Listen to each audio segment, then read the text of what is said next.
What's going on, everybody? Welcome back to another episode of the CarCast here on Pike TV.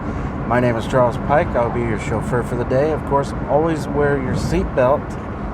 And today's topic, as some of you may know, most of you may know, the month of May is actually Mental Health Awareness Month.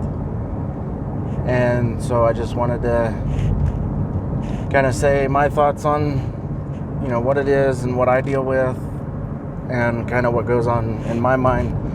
This gives me an opportunity to kind of get some things off my chest that I don't normally talk about, because I sometimes watch these back and sometimes I don't. I prefer not to watch my videos back. I'm sure a lot of people can relate to that. But anyway, it is, of course, Mental Health Awareness Month. And I suffer from mental health awareness. A lot of people do. And one thing that people don't talk about is mental health with men. The male mental health, at least for me, it's not talked about. It's bottled up mostly. And I'm here to tell you that it's okay to be emotional. It's okay to cry. It's okay to feel emotions.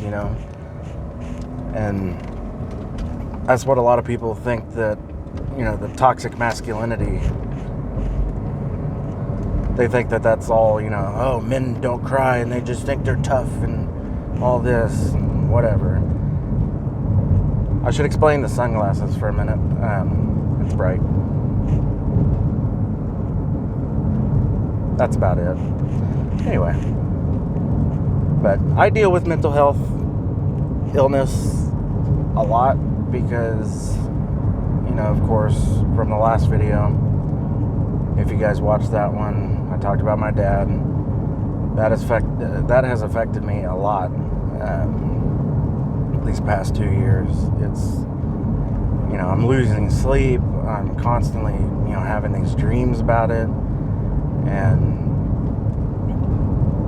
you know how on Paint, MS Paint, how back when you were a kid, you would draw the little lines and stuff around, and not making any shapes or nothing. You just take the pen tool and you just start making a bunch of random lines and stuff, and then you start to fill those in with colors. All the little pockets or whatever, you start filling those with colors.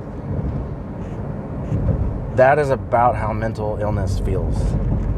It's all these little pockets of memories and thoughts and everything that's getting all kind of shuffled up in there, and you can never focus on just one. At least for me, anyway. I can never focus on just one thing. It's everything all at once. Kind of comes together, and it affects really how you think.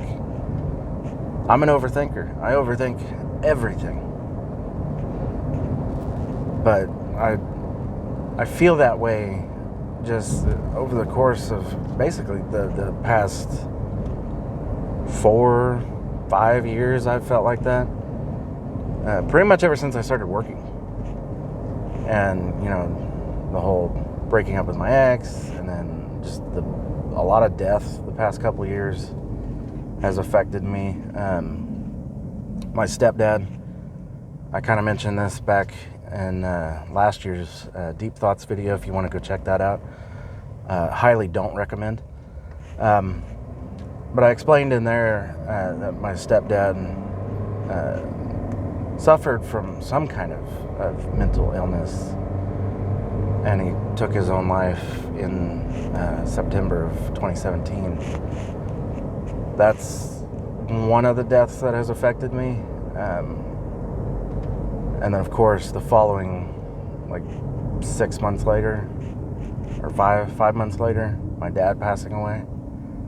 So those two deaths that close back to back just affected me tremendously.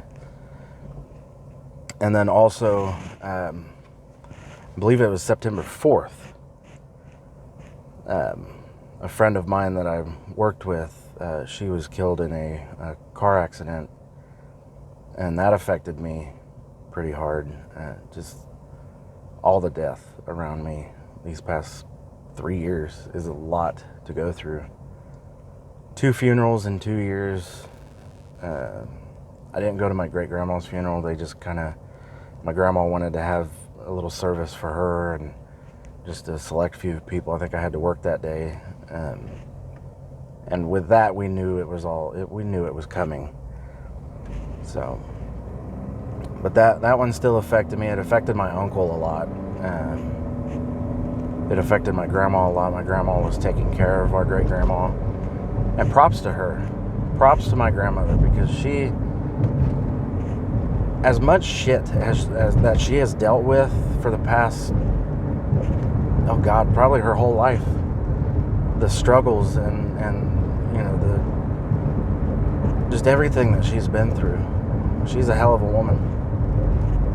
And same thing goes for my mom as well. My mom, the shit that she went through with the passing of my stepdad, I don't see how I wouldn't have made it through that kind of thing. I would not have ever been able to be as strong as her if that happened to me. And so I don't know if they watch my videos or not, but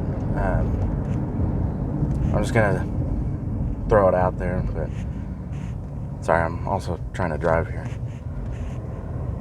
But I don't know if they watch my videos or anything, but Mom, Grandma, I do love you. I miss seeing you guys. And hopefully soon, Mother's Day is coming up this Sunday. So maybe we'll get together on Monday. I have to work late on Sunday, so I'll probably have to pre-record a new episode. So, this ambulance in front of me is annoying me because they're stopping so fast.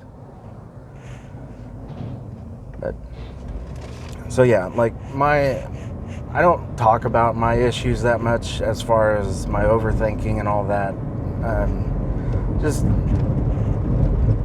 I don't really want to get it out there. And so what happens is it gets all bottled up. And that makes the overthinking worse, because that stuff is just constantly getting bottled up in there, and just I keep overthinking things. And it's a struggle. It's an everyday struggle. Going to work stresses me out.